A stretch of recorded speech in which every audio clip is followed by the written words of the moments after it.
Okay, so hello everyone. Today I will replace James, who cannot attend, and we are happy to host Nial Friel, right, from University College Dublin. He will talk about his paper Assessing Competitive Balance in the English Premier League for over 40 seasons using a stochastic block model. So it's kind of not kind of, it's more statistical presentation, I presume, right? So the stage is yours, so you can share your presentation, and you have like 1 hour, then Q&A, and I will read some questions from the chat if those appear here. Great. Thank you very much, Alexander, and thanks everybody for attending, and to James for the invite. It's a really nice pleasure to be here. I'm very pleased to give you this talk. Okay, so I'm just going to turn off my camera while I show you my slides. Let's do this. Here we are. Okay. So please feel free to interrupt me at any moment if you have any questions. So the talk is titled Assessing Competitive Balance in the English Premier League using a stochastic block model. And as said in the introduction, a key aim of our talk is to assess competitive balance over time, looking at around 42 seasons worth of data. So my talk is in collaboration with Francesca, who was a visiting master's student with me, and she's now a PhD student in mathematics at the University of Warwick. Vasiliki was another visiting master's student from Athens, and Yanis Soufris is the other collaborator. Yanis is based in Athens. He's a good friend of mine and a collaborator, so it was a real pleasure to work with him on this paper. Okay, so to give you a brief kind of background, a gentle introduction to this area, we can begin with some quotes. First quote is by Victor Chandler, and Victor Chandler is he's a really famous bookmaker. It's a bookmaking company, and his quote is that he's disillusioned with football, and he says that before the start of the Premier League, only 3 teams out of 20 can possibly win it, and he says there's no fun in that. So it's again hinting at competitiveness. The owner of Wigan Athletic, one of the teams that was in the Premier League until some seasons ago, Dave Whelan, he says, we know that next year one of the top 4 teams will win the league and the other 3 will be in the top 4 again. That is not competitive. We get then to David Moyes in 2011, who was then manager of Everton. He's now the manager of a team, West Ham United. And he says it's been really hard for clubs outside the top 4 or 5 to win anything. Basically, you know, it's well understood that the top teams in the English Premier League are typically the same teams, at least for the last decade or so.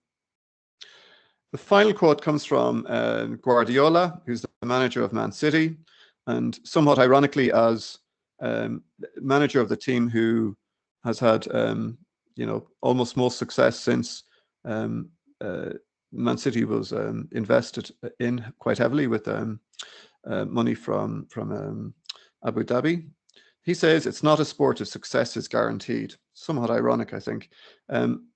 This was said in the context of the proposed European Super League, which he was not a fan of, I might add.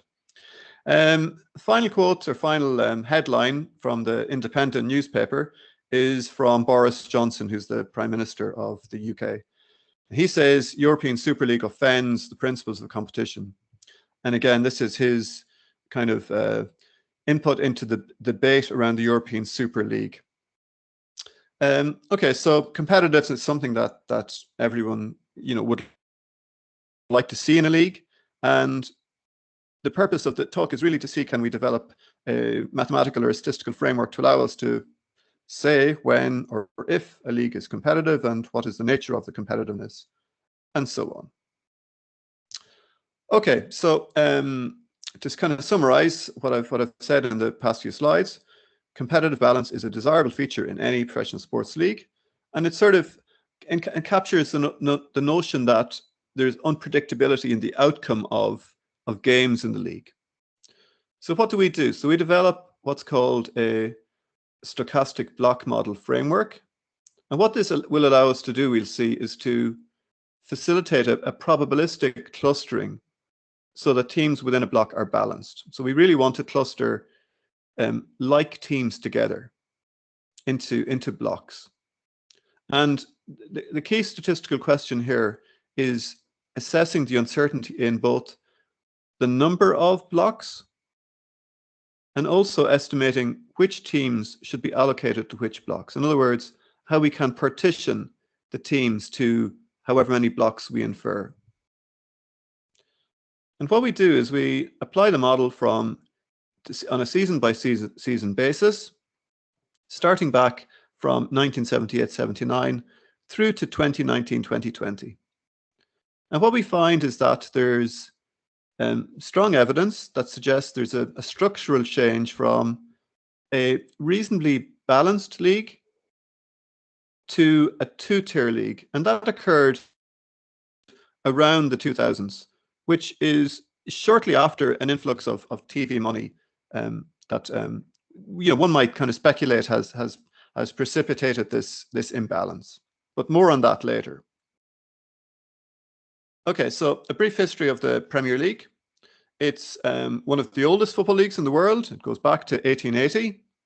From 1880, it grew rapidly with the introduction of the second division in 1892. And today it consists of 4 divisions and many, many divisions underneath those 4 in the so-called non-leagues. So it's a very hierarchical structure. Each season in the Premier League, three teams get relegated and 3 teams from the Championship get promoted. So there's a flux of a change of teams each season comprising the Premier League. And there has been many, many changes over time in the Premier League. One such might have been the introduction of 3 points for a win. I forget exactly when that happened. I think it was the early 90s, I believe. The number of teams in the Premier League has also changed a little bit. It used to be 22, then 20, then 21, then 20, and sort of it's now 20 teams for the last many years. But maybe the biggest change has been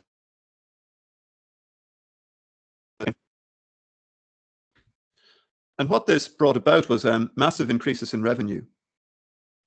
So the first TV deal between the Premier League and principally Sky, it generated around £40 million. And then fast forward to a deal brokered between the TV companies and the Premier League comprising 2016 to 2019. And that figure shoots up to 5.14 billion.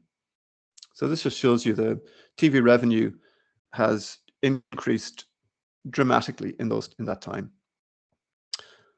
Okay, let's get on to some, I would say, fairly basic measures of competitive balance. The first that we'll look at quite briefly, the Herfindahl Index of Competitive Balance. So HICB, let's call it. So it's based on assessing a measure of the spread of points share in a given season. So suppose that Team I has scored SI points over the course of a season in a league involving N teams. Let's define PI to be the a number of points that Team I scored over the total number of points in the entire league. So PI is then the proportion of points achieved by Team I. We do that for every team, each of the N teams. And HICB, the Herfindahl Index, is then simply the sum of the squares of the PIs times N. So very simply, because it's this PI squared, it's basically a measure of spread of this proportion vector. These N PIs add up to 1, and this is a probability vector, you can think about it. And HICB is a measure of the spread. How spread out is this vector? When each team has an identical proportion of points, so that PI is 1 over N for each team, then this index takes the value 1. So really, HICB is 1 when the league is balanced in the sense that every team has an equal portion of points. A natural approach along the same lines is one that involves entropy. So we can think about what is the entropy of that P1 up to Pn vector. So what is the information content, or the kind of relative order or disorder of this vector? So entropy, we look at pi times the log of pi and add up each of those terms from 1 up to n and divide by the log of 1 over n. Because 1 over n is when each pi has got 1 over n terms. So it's a relative entropy. So this statistic takes a maximum value of 1 in the case where pi, the point share for TMI, is 1 over n. So lower values of relative entropy suggest a more imbalanced league. All right, so let's look at the data here. So the x-axis on this plot starts at 1978-79 right through to 18-19. These are the 42 seasons. The HICB axis, what is from low to high. And what we see is that through time, HICB is increasing over time. Of course, there's a lot of spread, and some seasons we get a certain number of outliers, but overall the trend is increasing. That's telling us that it's consistent with the hypothesis that the Premier League has become more imbalanced over time. When we look at the relative entropy, we see the same sort of story now. We see this kind of decreasing trend because that's how relative entropy works. Smaller values say less competitive than higher values. The maximum value, remember, is 1, and this y-axis is ranging. I think this is 0.995, I think. So the same story here. More competitive in the early years, less competitive in the later years. But what are the drawbacks of these approaches? Well, a limitation of those and other approaches along those lines are that they're basically simple univariate statistics. So they're not really amenable to qualitative conclusions about whether a season is balanced or not. And as in the previous plot, if we see a decreasing trend in the case of the relative entropy, for example, then it's saying that maybe seasons are becoming imbalanced over time, but we would really like to get an indication of the nature of the imbalance. For example, which teams, if any, are stronger than the rest? And so neither the HICB or the relative entropy give us that information. And the reason that they don't, or one of the things that we'd like to do, is that these approaches, they don't explicitly model the relational nature of data arising from a league. So by relational nature, I mean in a league, the data we have are when team A plays team B. So that's a relational nature. And we want to model that explicitly. So the network model that we're going to put together, it gives us information about the quality of the leagues and also the relative competitiveness of them.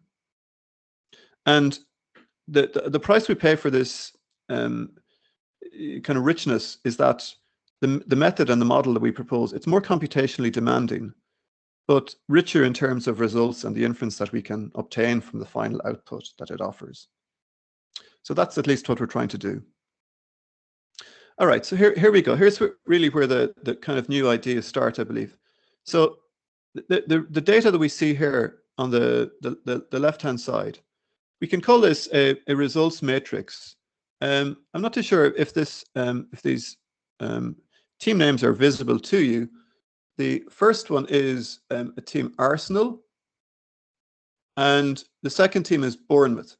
So if we look at Arsenal's result against Bournemouth, my eyesight is failing me, but I think this is 5-1, because the results on the rows tell us when the home team plays against an away team listed in the columns. So the result is the outcome for the home team. So likewise, when Bournemouth played Arsenal at home, the scoreline was 1-2, meaning that Arsenal beat Bournemouth 2-1. So we can really record all of the outcomes of the entire league in this matrix. And along the diagonal, we don't have any scores because teams don't play against themselves. What we can do is we can summarize the results with basically with categories or with colors.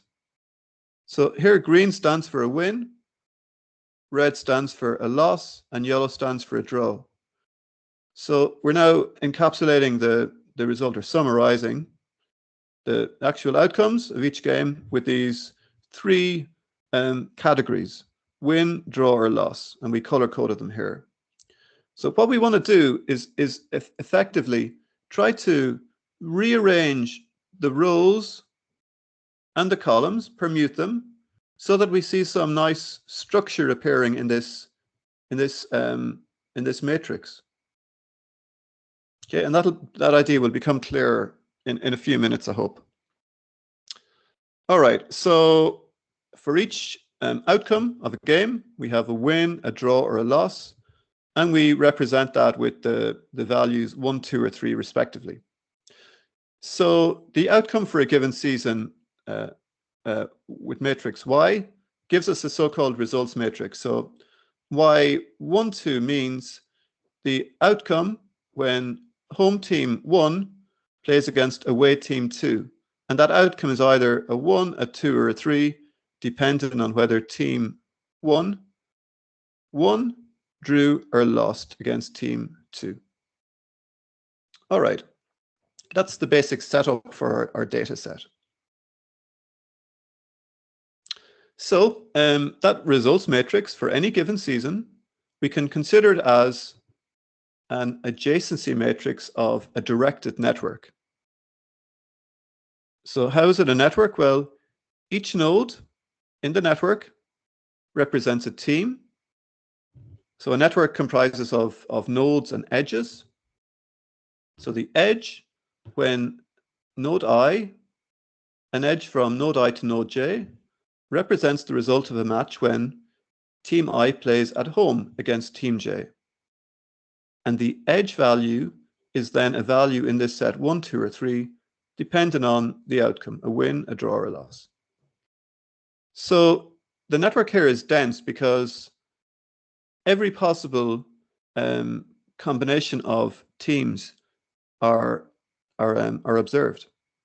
So team I plays team J for all I from 1 up to n, and all j not equal to I from 1 up to n, and also team J playing team I in the reverse fixture. So the network is dense and it's complete. All possible edges are observed. And this contrasts with social networks. In social networks, we usually see a lot of sparsity because if we have n individuals in a network, most of them aren't connected with each other. Only very few would be. Think of a friendship network, for example.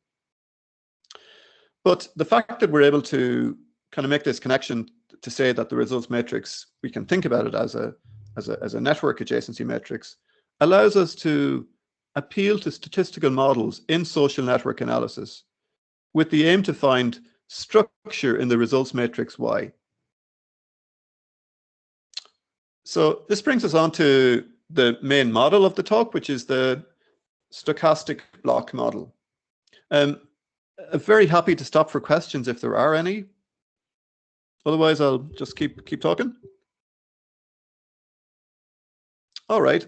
So what I want to do is just a small diversion at the moment.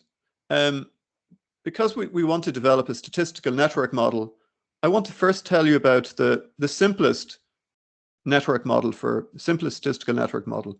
It's called the Erdos-Renyi random graph model, and it'll be useful for motivating the model that we look at eventually, shortly actually.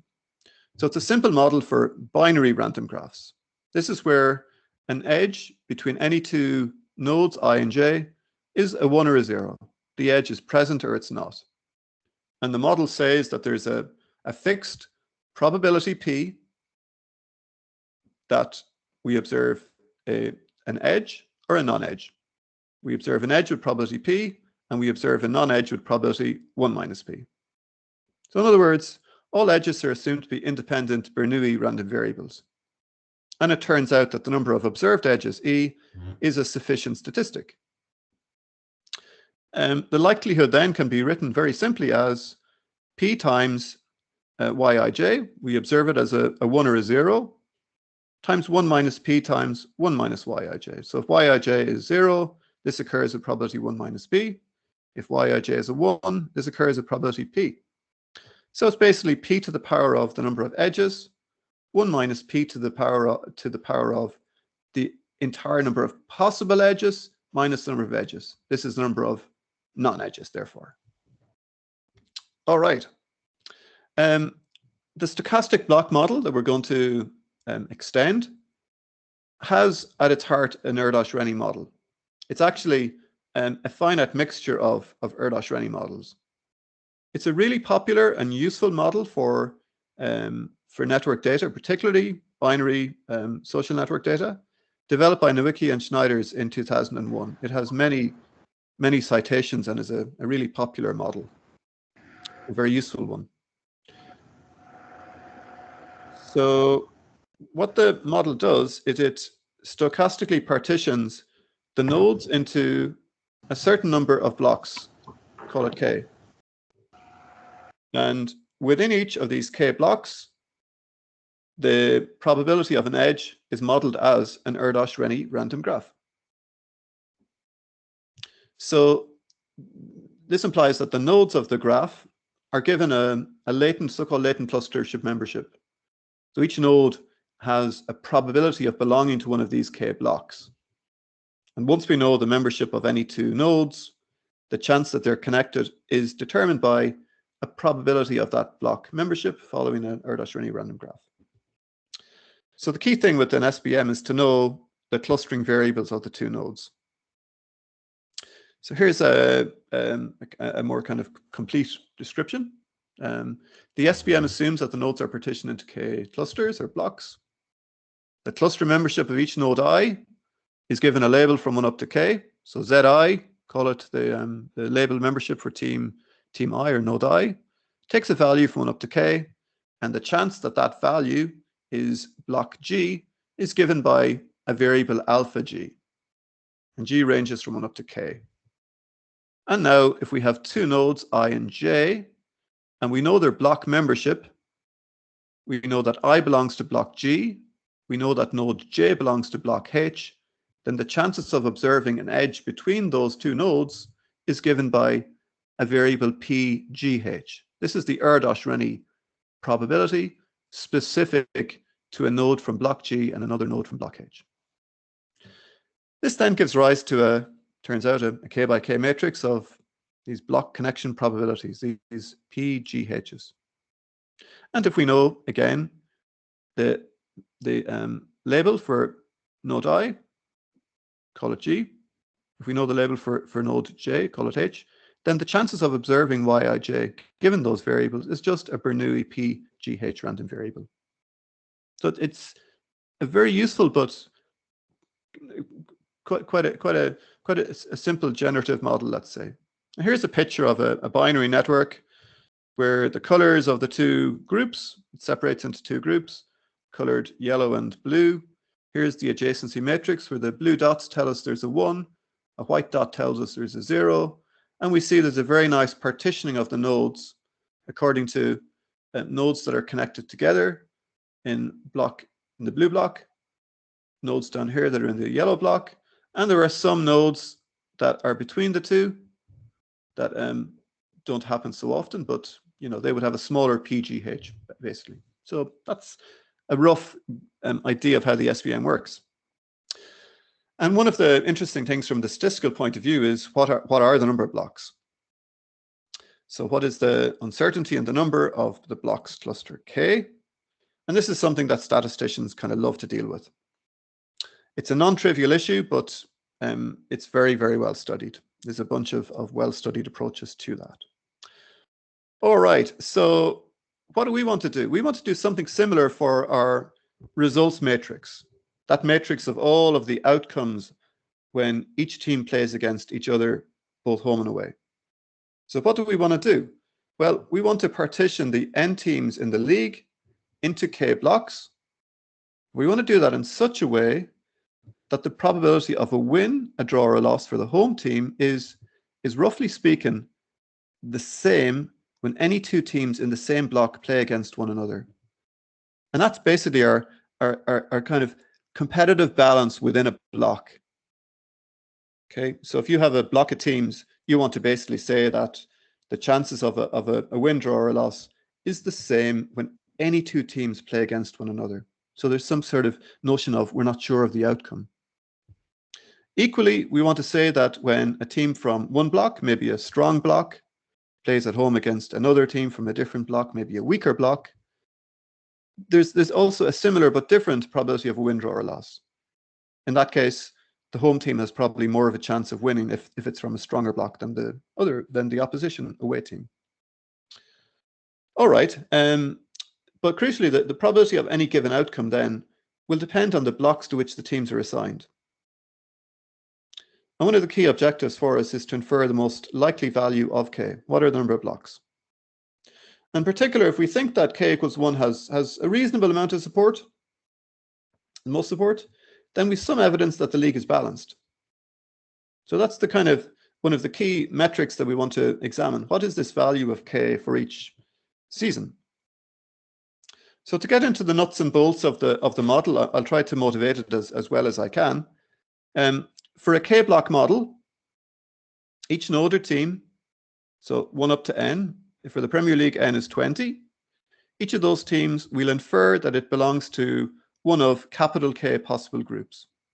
And capital K is a random variable itself. We don't know its value, but each team is assigned to one of these labels. We make then the assumption that the distribution of the Y matrix is assumed to be conditionally independent given the latent variable cluster membership. So if we condition on this Z vector, this tells me the block that team 1 belongs to, the block that team 2 belongs to, ... the block that team 20 belongs to. If we know that vector, the outcome variables Y, they're assumed to be conditionally independent. All right. So here's a quick kind of run through of how that works. So suppose that team I is assigned to block K and team J is assigned to block L. And remember that we're modeling the result as a win, a draw, or a loss. When the team in block K plays at home against a team in block L. And let's assume that probability vector is P1KL, P2KL, P3KL, according to a win, a draw, or a loss. And that vector adds up to 1. And then if we knew Zi equals to K and Zj equals to L, and we know this vector PKL, and we know K, capital K, which is the number of blocks, then the outcome Yij equals to omega, where omega is 1 for a win, 2 for a draw, 3 for a loss. That likelihood is simply P omega KL. It's one of these three values, dependent on the value of omega. For example, if team I are Spurs, Tottenham Hotspur, and they're assigned to play in block 1, they're assigned in block 1, and they play at home against team J, suppose that's Crystal Palace, and let's say the Crystal Palace are assigned to block 3.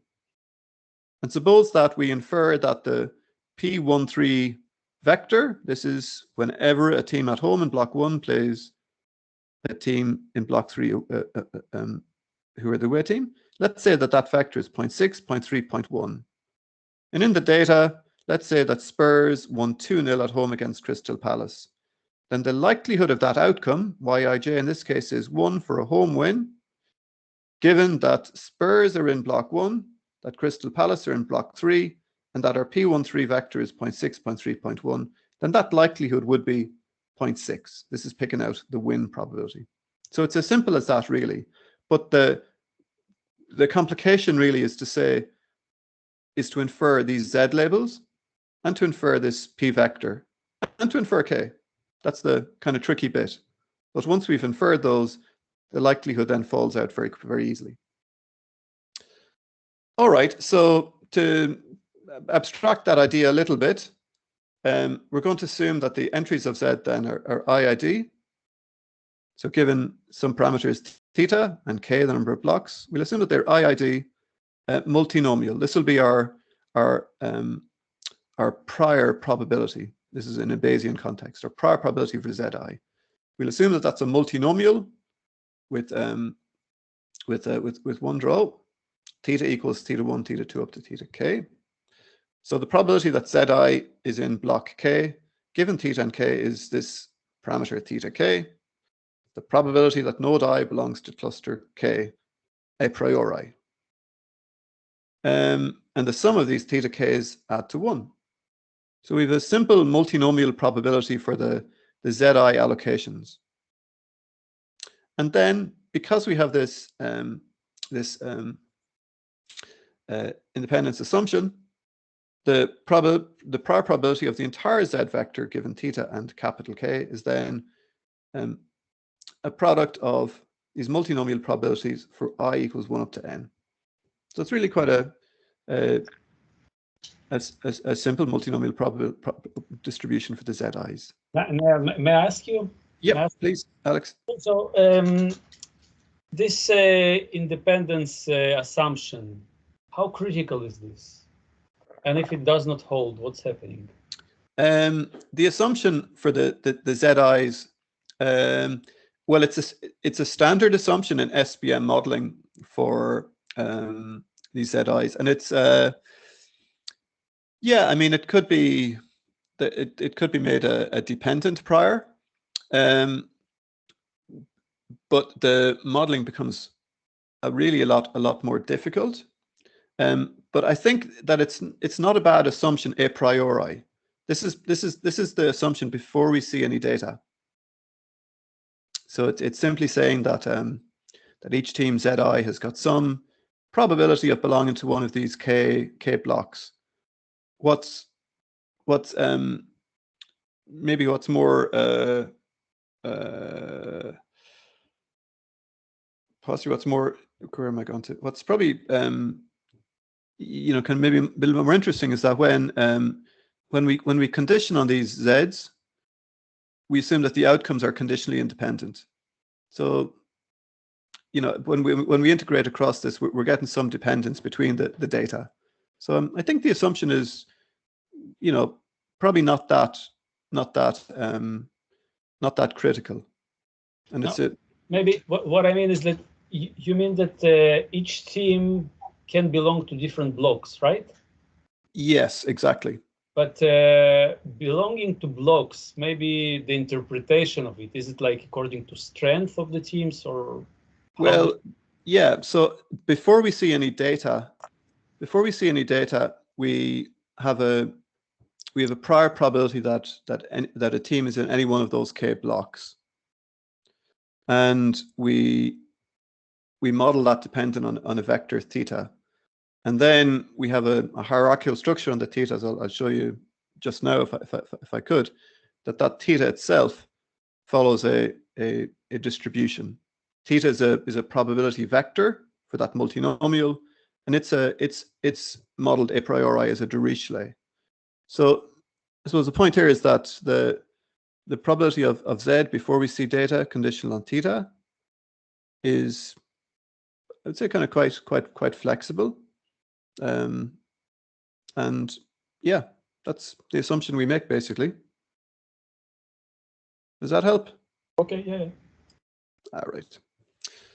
All right. Well, let's keep going. All right. Look, this picture looks a little bit messy, maybe, but what it's saying is that if we have k blocks, we have a matrix of these win-draw or loss probabilities within each block, and these are parameters that we've got to infer. So, for example, the kth row and the lth column says that a home team belongs to block K, an away team belongs to block L, and we have a probability vector pKl assigned to that block. We've got to infer it.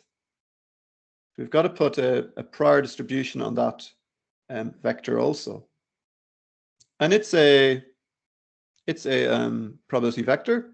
So just as in the Z prior, which I didn't really explain well, I think. We have a multinomial probability for z and a Dirichlet probability for theta. They're conjugate, so we can integrate out the theta parameter in that case. Here, we've got the same kind of situation. We have a big matrix P. Each entry of P is a three-dimensional vector. It's a probability vector. We now need to put priors on each of these vectors. And to do that, we will eventually place Dirichlet priors on those. Let me go back a slide. So yeah, so we're kind of almost finished with our description of the Bayesian model. So the probability of an outcome Yij given Zi and Zj, given that P vector and given K, it's a product of multinomial terms according to the block that Zi belongs to and the block that team J belongs to. Alrighty, and this just shows you that we can, this is just the complete description of what that likelihood looks like. These i's are indicator variables. They take 1 when the argument holds. So really, most of these terms will be zeros actually. So this will reduce down quite a lot. But it's just a simple probability of multinomials basically. All right. As I said to you, the P vector, we have to model its probability a priori too, and we'll also use a Dirichlet for that. We'll use a Dirichlet where all the parameters are set to 1, meaning that PKL a priori has a uniform distribution on the prior probability of a win, draw, or loss. All right. The final variable is K. K is the number of blocks or clusters. We'll assume a zero truncated Poisson random variable with rate equals to 1. Why we do that is that the prior probability of K turns out to be proportional to 1 over K factorial. And the reason we do that is that there's an invariance of the labels of 1 up to K. So what we call label 1 or label 2 or label 3, we could equally call them 3, 2, or 1 or 1, 3, and 2. They're just labels, so they're invariant to permutations of those, and there are 1K permutations of them. So this is a kind of reason why we do this.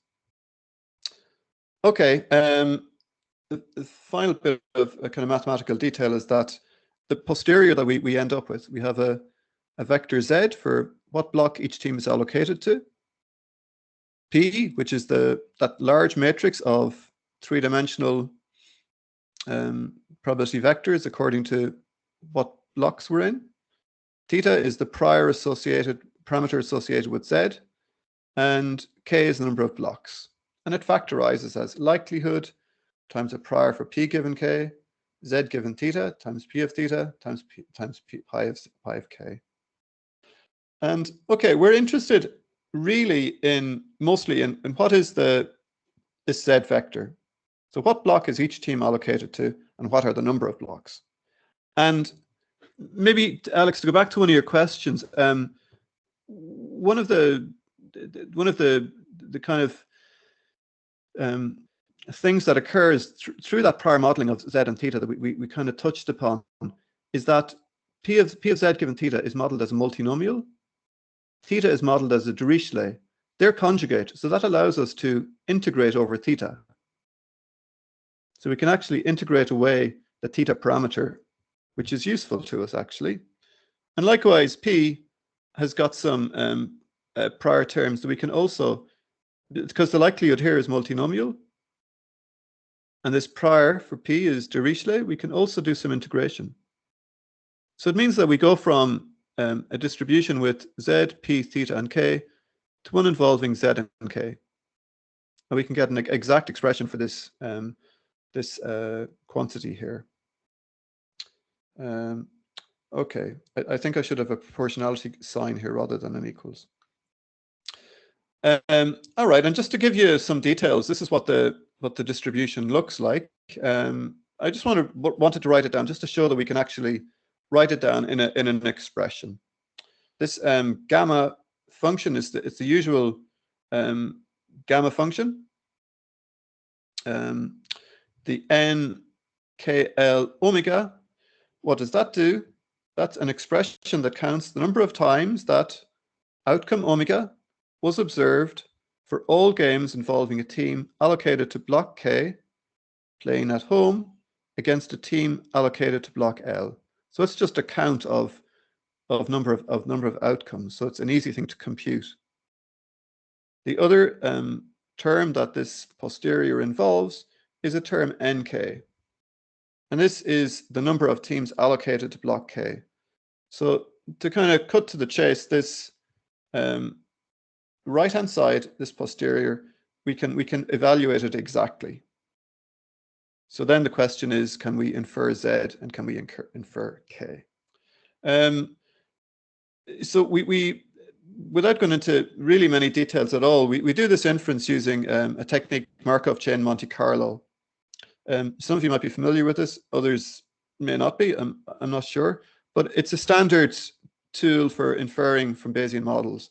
And it turns out that we have three particular move types to do this Bayesian inference. One is a metropolis move, and it basically changes the value of K, but not the allocation vector, Z. We have a metropolis within Gibbs move. This is one that updates all of the vector Z, but it doesn't change K. And we have a final move, a metropolis Hastings move to accept or eject, and this affects both Z and K. The final thing we need to be aware of is that the allocation vector Z, that it's not, strictly speaking, identifiable. This means that this is because the likelihood it's invariant to a permutation of the labels. So if we have two labels Z1 and Z2, we have the same likelihood if we permute 1 to 2 and 2 to 1.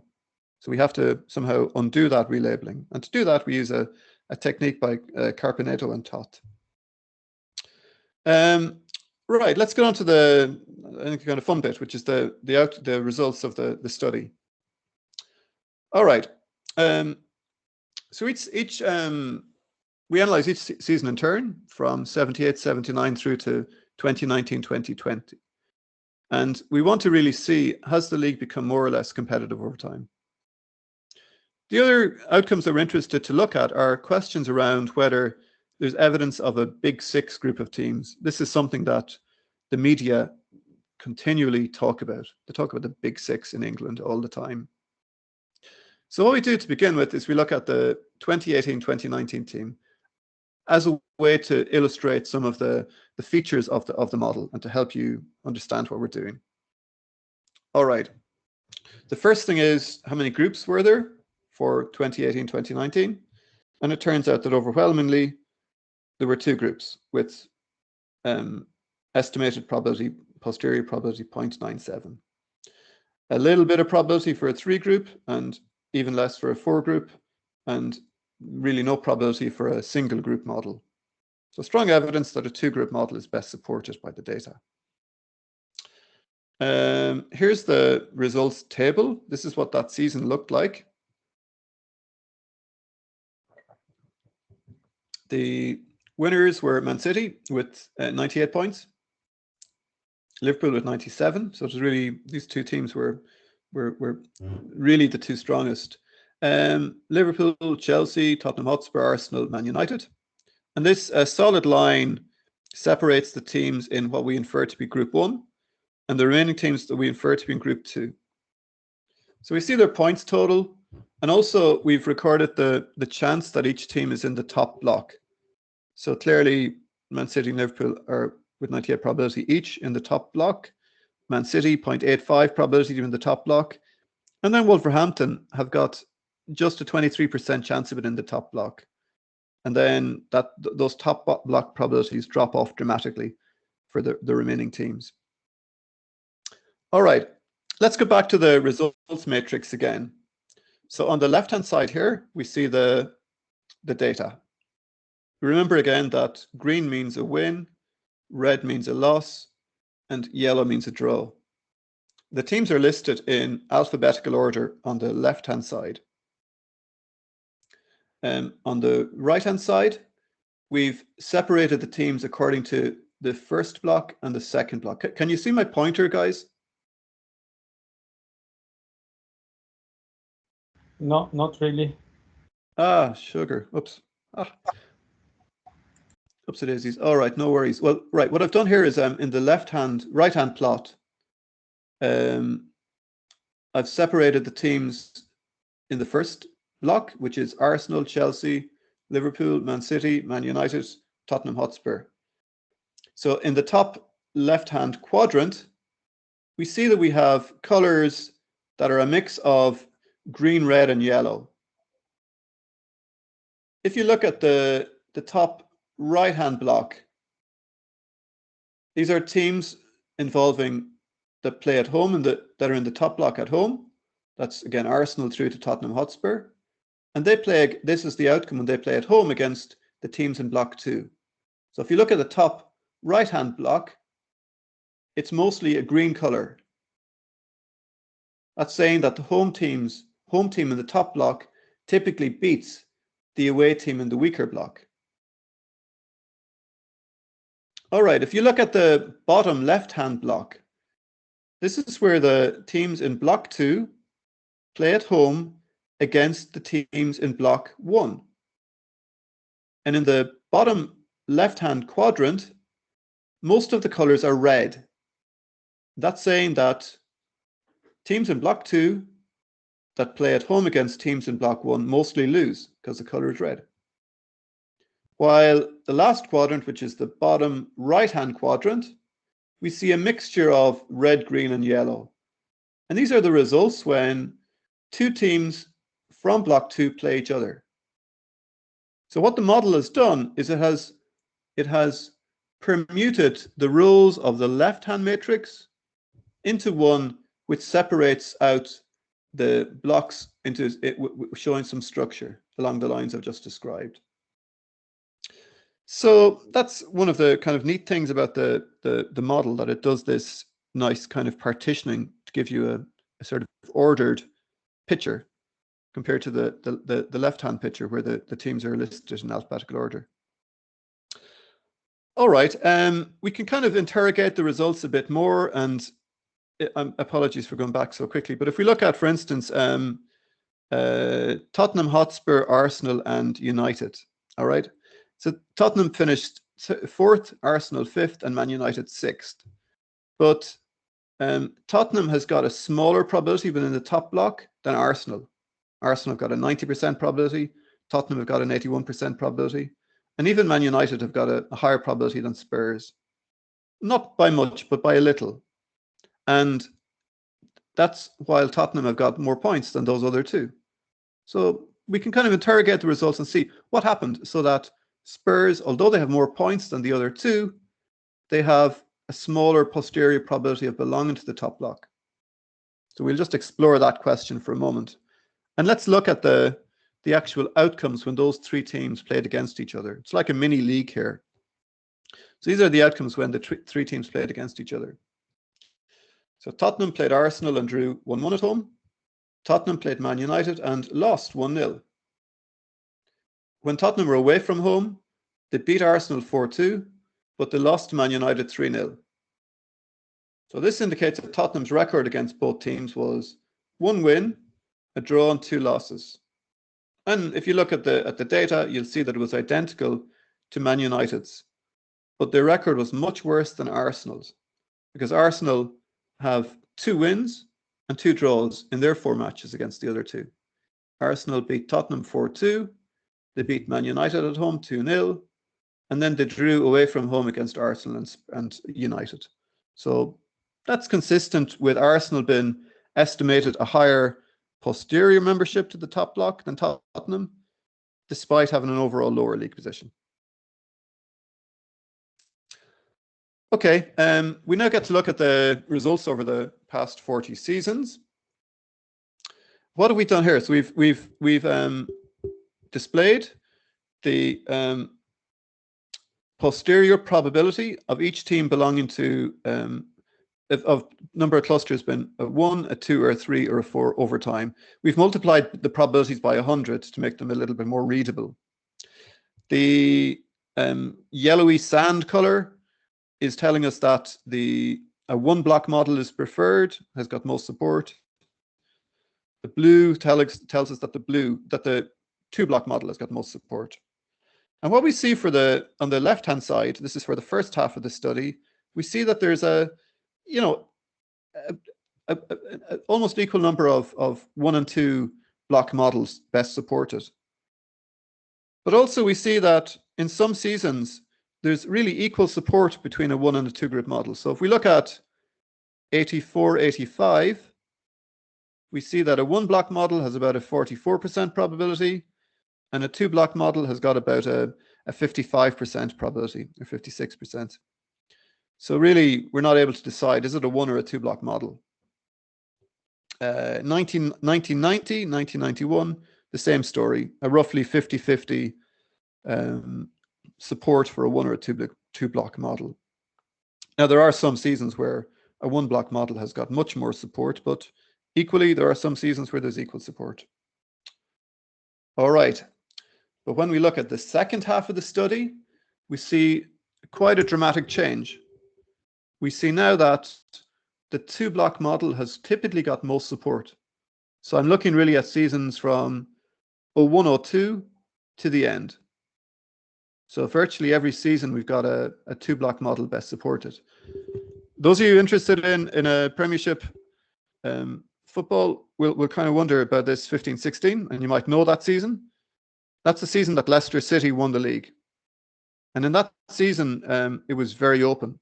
So all of the big teams didn't perform as well as they typically do. There was a lot of managerial changes in all of the big clubs, actually. Pellegrini's last season at Man City, I think. Van Gaal with United, he was about to leave. It might even been Moyes' season, I'm not sure for Man United. But in any case, there was a lot of kind of changes in the big teams, and the league was balanced. And it's just interesting that this is where Leicester won it. But what we see in contrast to the first half of the study is that we have really a lot of big support for this 2 block model. It's typically in the 90s, so about 90% probability or more of a 2 block model. So it's quite a change from the first half. So we'll summarize that here. So the results indicate that there was most support each season a posteriori for either a 1 or a 2 block model. However, the number of seasons where a 2 block model has most support a posteriori increases considerably over the past 2 seasons. And over the first half of the study period, there's no strong support for either model. Sometimes a 1 block, sometimes a 2 block, and often the posterior probability is equal for both a 1 or a 2 block model. But we see this structural change from around 2000. And from then on, there's typically most support for a 2 block model. And for most seasons, the posterior probability of a 2 block model is over 85% for almost every season since 03-04. And this gives us strong evidence that the league has become more competitively balanced since then. And here's another plot of the results. This is a jitter plot. Seasons are listed on the x-axis, and excuse me, the probability of belonging to a top block is on the y-axis. And what you should see is that from, again, about 2000 onwards, so if you look at the left-hand side of the plot, you'll see most of and these points correspond to the probability of a team belonging to the top block. Most of the teams are given a high probability of belonging to the top block. For the second half of the study, so if you look at the right-hand plot, we see most blue colors, and they're given very low probabilities of belonging to the top block, meaning that the league has become more polarized over time, and the number of teams allocated to the top block is shrinking.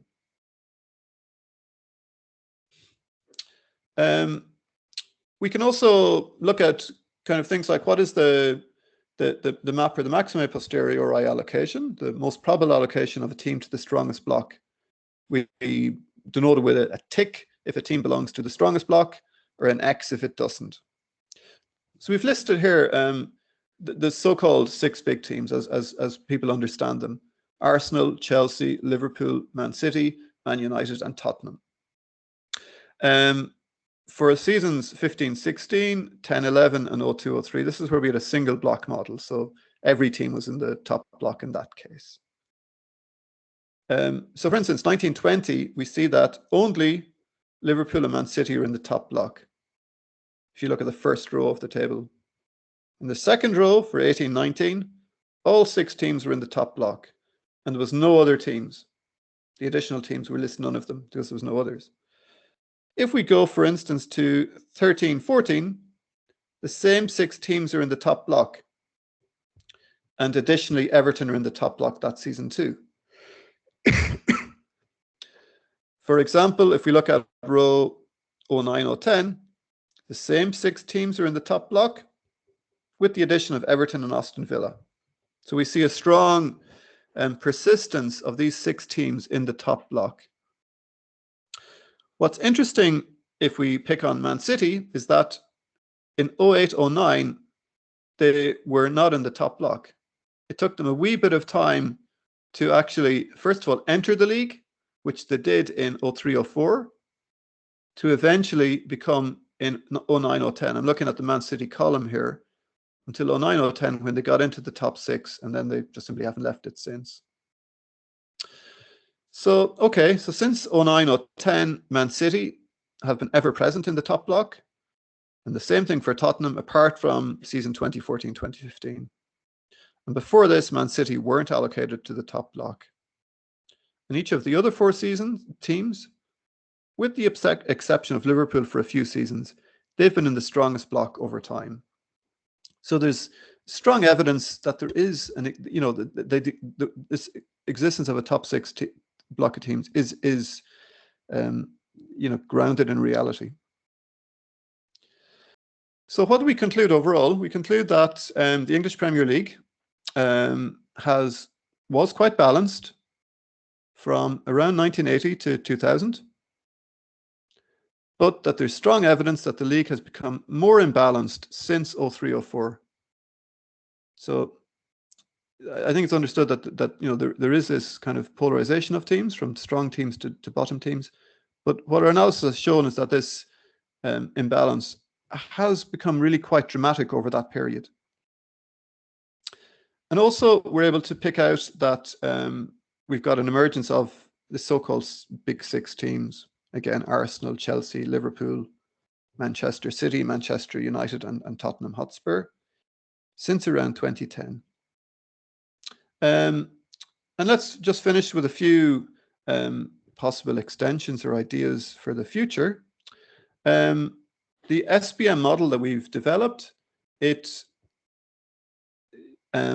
doesn't model the number of goals scored by each team. It rather summarizes that as a win, a draw, or a loss for the home team. But there's a literature which is now, it's very well known and very well studied. Begins with, this was Dixon and Coles in 1997. It uses a Poisson GLM framework to model the number of goals scored by each team. So that could be, in principle, used within an SPM framework. And would like to say as well that Poisson GLM framework has also been extended to a bivariate setting by Carlis and Zoufras, and there are many more papers since. So, the SPM it could be thought of as a starting point for more modeling in this direction. Final thing to say is that the paper itself, it has the same title as the title of this talk. It's posted on arXiv, and you can download it from there if you're interested. And finally, just to say, if anyone is interested to look into this idea a bit more, this topic more, I'd be very happy to discuss and to, think about collaborations and so on together. All right, so let's finish there, and I'll stop sharing. Okay. So, thank you very much for your very nice presentation. I think we as economists, we have to have more theoretical papers than we do, actually, to explore new models. And thank you very much for that. I have a question. you define their values as 1, 2, and 3 for a loss, draw, and win. Yep. Wondering whether it matters whether you define it like with a gap between between a draw and a win, like in real life, 0, 1, like 0, 1, and 3. Does it matter? Well, I mean, the 1, 2, and 3, they're just labels. So it's not the numerical value, but more like the probability that we attach to each of those categories. I see. Yeah. Okay. I mean, 1, 2, or 3, we could call them red, yellow, blue. They're just categories. I see. Yeah. It's nothing to do with the values. No, the values are just labels or categories for them. I see. Okay, I see Alessandro has a question. Yeah, thank you. Was really interesting, even if my mathematical probably background is not strong enough. I have a question. The first block, the strongest one, has always like a fixed number of teams, that is like 6. How it is defined? So it usually, well, that's the thing. So the teams that comprise each of the blocks is one of the things that our algorithm infers. Okay. So when we see the data, we don't know how many teams there'll be. Okay, so through the process, you realize that 6 teams were like. Yeah. Okay. Yeah, okay, it's something that we estimate.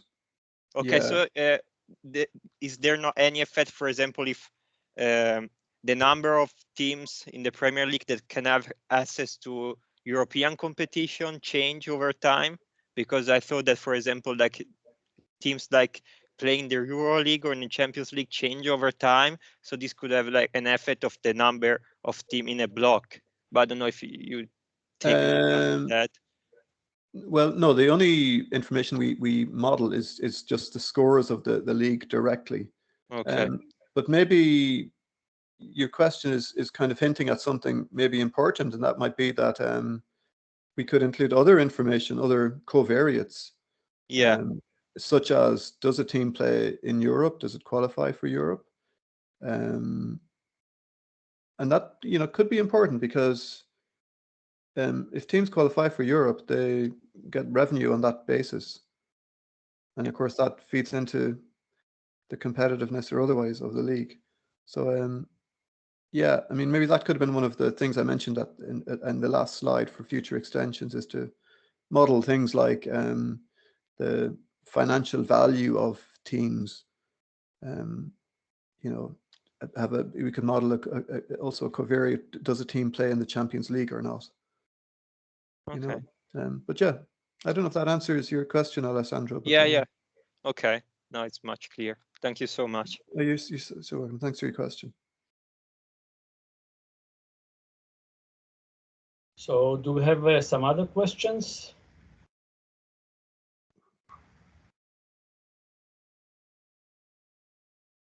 Yeah, we see here another question by J. Foley. Sorry if I do not pronounce correctly the name. Yeah.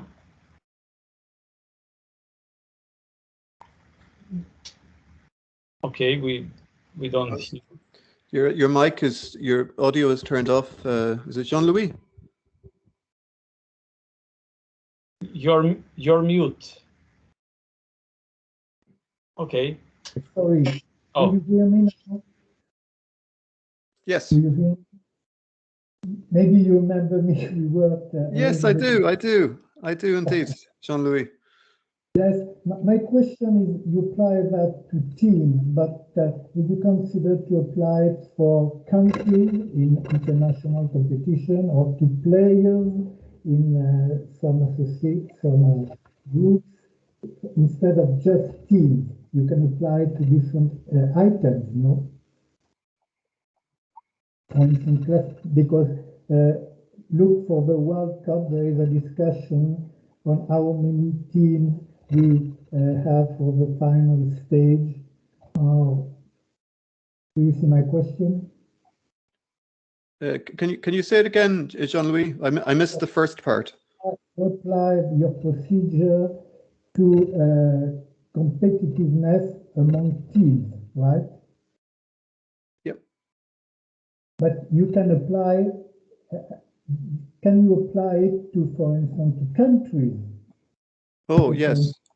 In Yes. an international competition like the Yes. World Cup, we may make the same reasoning for countries. How many countries do we have to include in the competition? Ah, that's a really good question. And how many countries do we need to include in order for it to be competitive?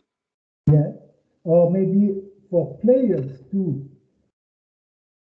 Yes. I'm just wondering whether you cannot apply the same techniques to other problems. Yes.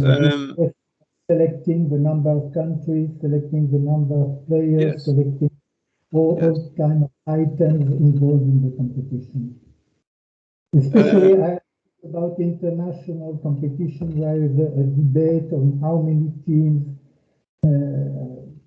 do we have to include in the final. Yes, that's a very good question. One of the interesting questions that actually asks is that if we think about international teams, they typically don't all play against each other, in that European teams play against European teams to qualify. But there is for instance, the error rankings of the teams. And there's rankings for sure, yes. There are the FIFA rankings. So that would differ from the analysis that we've done here, where every team plays every team twice. Yeah. In international football, we have a sparsity in the network. Yeah. But that would be interesting, actually, because I think it makes the modeling a little bit more interesting, really, because for example, when a team from South America plays against a team from Europe, we've much less data on those, on how those teams relationally compare to each other. So there may need to be some sort of maybe augmentation to help kind of fill in how two teams compare against each other if they haven't played at all or very few times. But maybe also for players, because so that's a really good question, actually.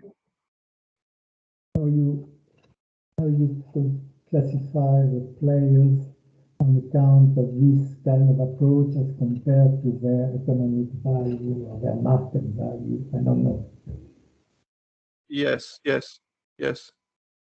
I suppose a different modeling exercise, but still a really interesting question. Thank you for asking that, Jean-Louis.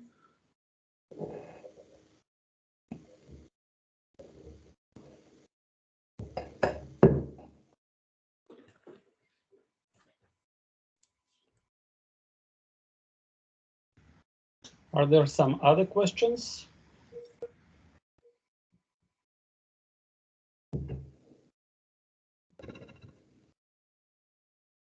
By the way, have you checked what's happening with some other competitive balance indices over time? Probably there are some papers. Yeah, there's a lot of papers. Actually, one paper that I should have referenced is, well, there's two by James Reade and my co-author Yanis Soufris. They're interested in things like I think the Gini coefficient of teams in the league. We haven't really looked into that very much. I think they're also measures that don't account for the relational nature of the games. When team A plays team B, rather they look at the overall points distribution, if I remember correctly. But yeah, I think as far as we know, this is the first work that's looked at a network view of a league. One thing that also occurred to me is that the model could be useful to infer as a season progresses. So let's say you have maybe like 30% of the games played. You can use the model to infer what the block structure of the league is after those 30% of games, and then you could use the model to predict what happens next. And it would be interesting to see possibly how the blocking structure changes over time within a season. That's something I might get someone to look at. Another thing that occurred to us too is that we could model dependence from one season to the next. We don't do that at the moment, but that could be interesting, you know, because a team that's allocated or estimated to be in a strong block is probably going to be in the strong block next season too. So why not try to model that, you know? Yeah.